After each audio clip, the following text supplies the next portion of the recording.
Период отопительного сезона особо внимательно требует вопросы учета потребленных ресурсов теплоснабжения особенно и корректность счетов, предъявляемых жителям.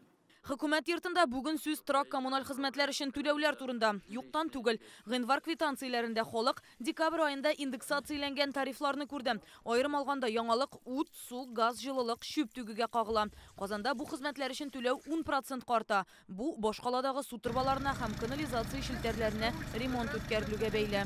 В прошлом году была утверждена инвестпрограмма «Водоканал».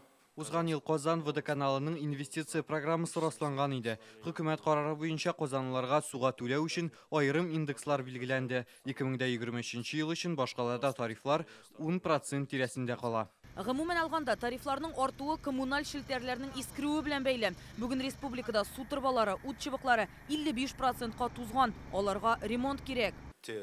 Количество аварий, которые мы видим. Кышкы чорда җылылык челтәрләрендә авариялар еш булып тора. Халыкның түләве торак коммуналь челтәрләренең нибары 2%-ын ремонтларга мөмкинлек бирә. Трубаларны яңарту өчен без бюджет акчаларын да җәлеп итәбез. Республика программалары бар. Шулай ук федераль үзәккә дә махсус программа кабул итүләрен сорап хатлар яздык. Бу проектны раслауларын көтәбез. Квитанциядәге сумманың индексацияләнгән күрсәткечме яисә ялгышлык белән исәпләнмәгән микәнен ничек ачыкларга соң? Сумма якынча 10%-ка гына арткан икән, эш индексациядә дип белгечләр. Если получил платежку, он должен... Милекче квитанцияны алгач, аны узган ай белән чагыштыра ала. Бәяләр Казанда 10, Ярчалыда 12 һәм республиканың башка районнарында 9%-ка күтәрелде. Аерма аннан күпкә зуррак икән, идарәче оешмага мөрәҗәгать итәргә мөмкин. Тик шуны да истә тотырга кирәк. Кыш айларында җылылык өчен дә түләү арта. Но в основном определенно большая оплата это связано с отоплением. Татарстанның дәүләт торак инспекциясенә тарифлар артуга кагылышлы 16 мөрәҗәгать килгән инде.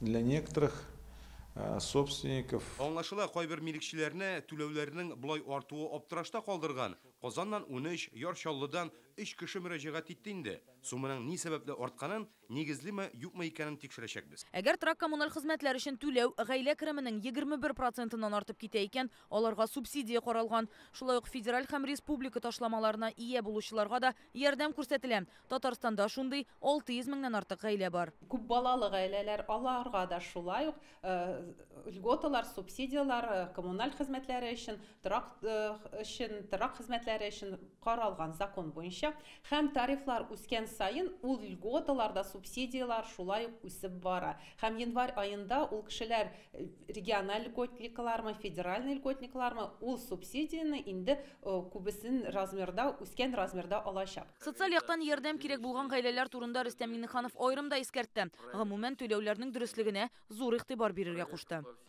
Министерство строительства ЖКХ, главам администрации, энергосбыту, руководителям управляющих организаций жилищной инспекции следует обеспечить правильность начисления, проверку по всем поступающим жалобам и обращениям, разъяснение населения причин роста платежей, а также действующих в республике мер социальной поддержки.